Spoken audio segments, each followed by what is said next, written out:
I must have prayed 1,000 times for my fears to be relieved.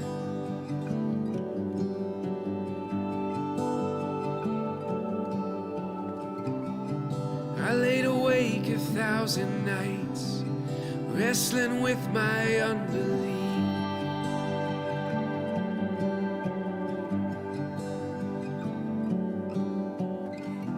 I have no other hope upon which I can stand. Without you I confess, Lord, I have no backup plan. You never break a promise. Your word is always true. You are a sure foundation.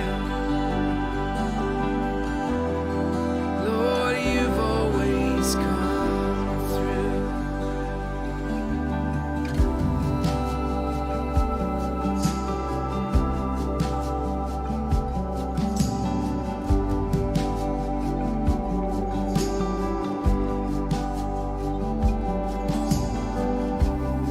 I must have sung 1,000 lines about your faithfulness, oh Lord.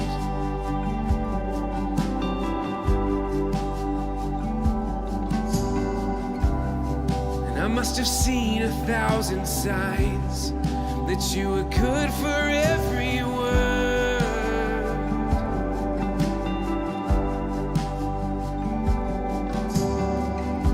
I have no other hope upon which I can stand.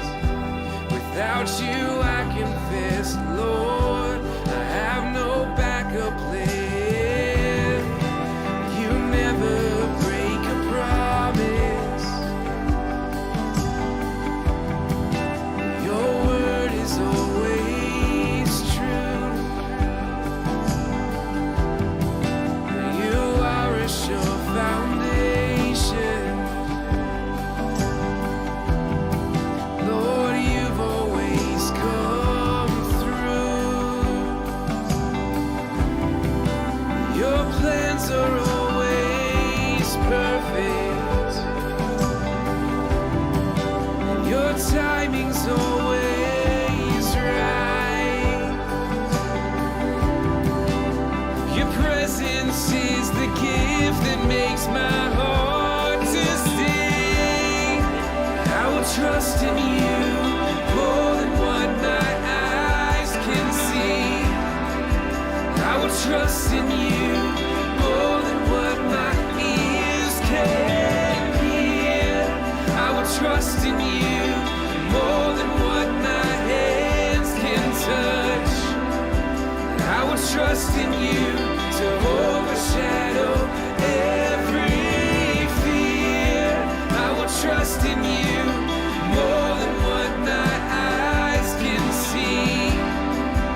I will trust in you more than what my ears can hear. I will trust in you more than what my hands can touch. I will trust in you to overshadow every fear. You overshadow every fear. You overshadow every fear.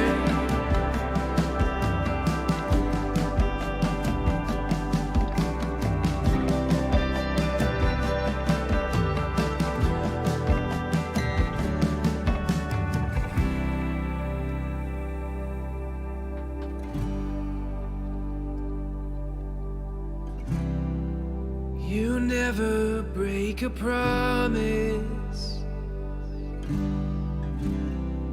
Your word is always true. You are a sure foundation. Lord, you've always come through.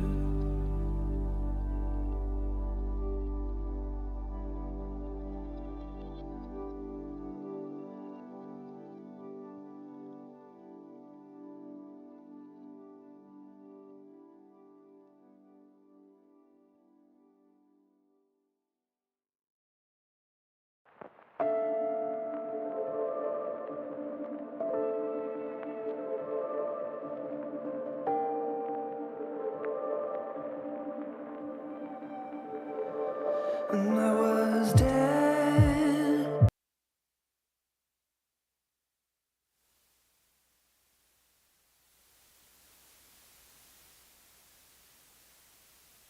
Test, test, test.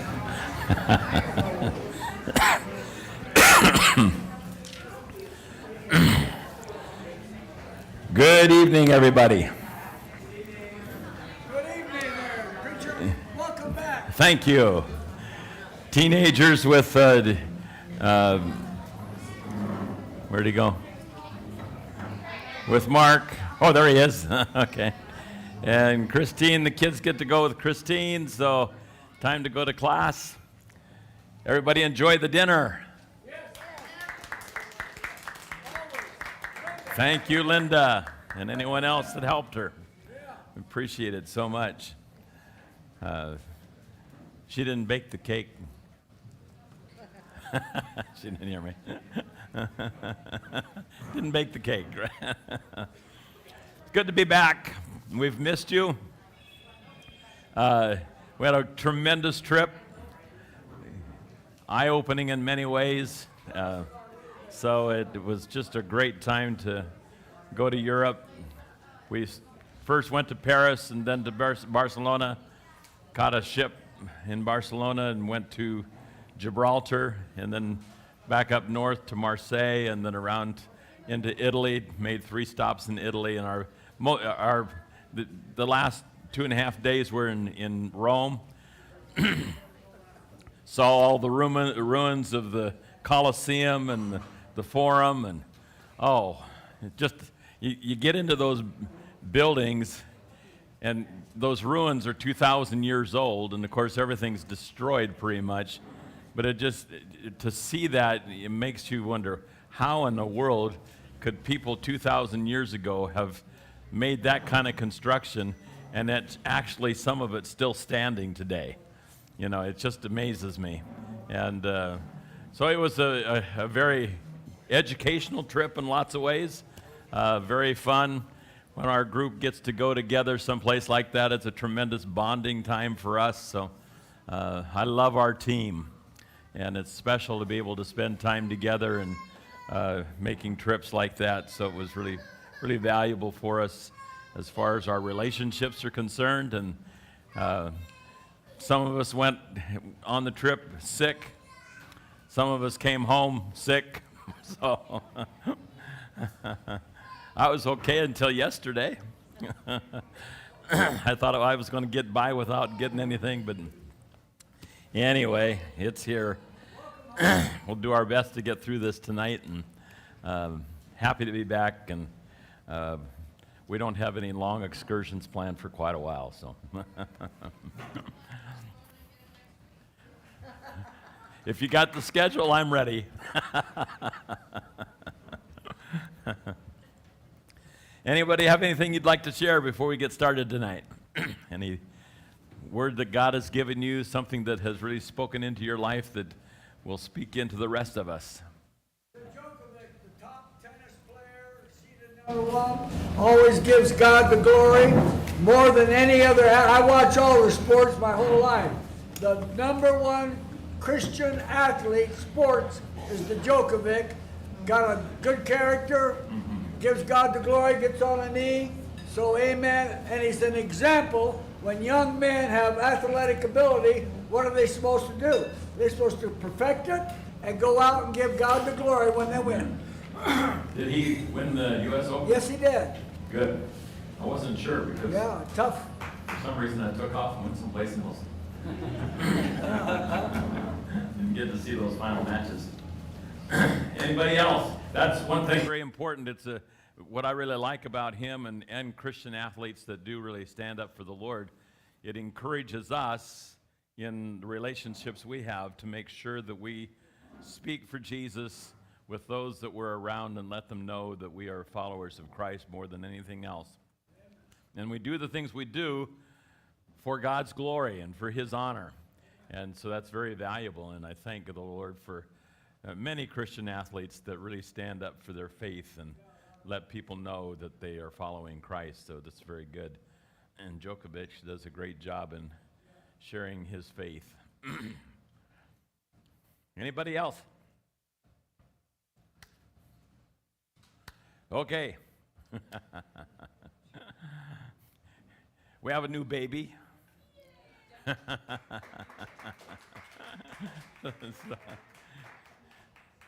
was a real surprise. Come home and find a new baby. So that was good. Congratulations. And those of you that are new tonight, welcome to Lighthouse Christian Center.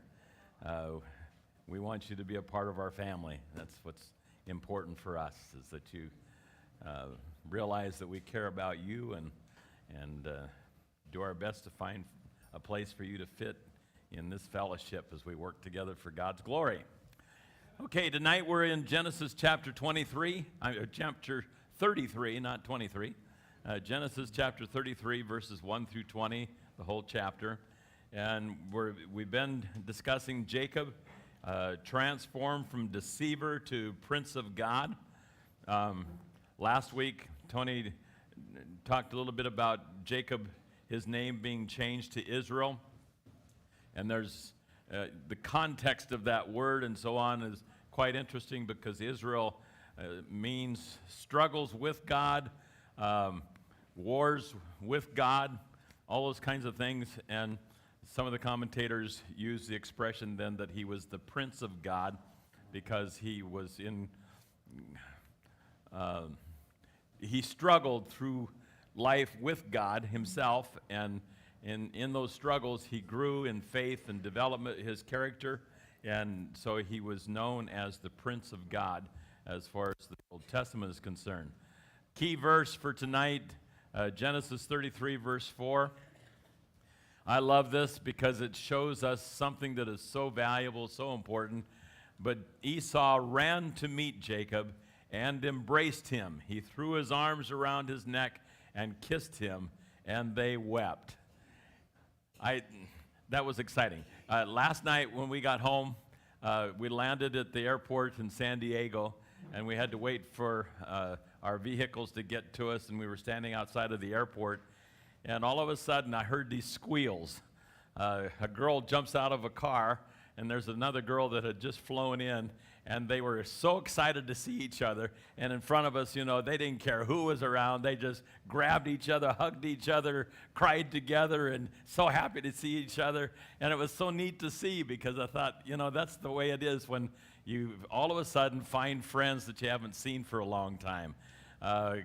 Last year in the summertime, Norma and I went back to Nebraska, met up with some friends that one of my friends I hadn't seen for 54 years. Talk about reunion. It's always special when you have those opportunities to meet people and be with them again in new relationships. But of course, we know that in this case there was this conflict that had been going on between Esau and Jacob, but now 20 years later, there's a reunion. And it's so neat to see that in the process of what had taken place over those 20 years, because again, Toni mentioned last week that Esau's intention was to kill Jacob.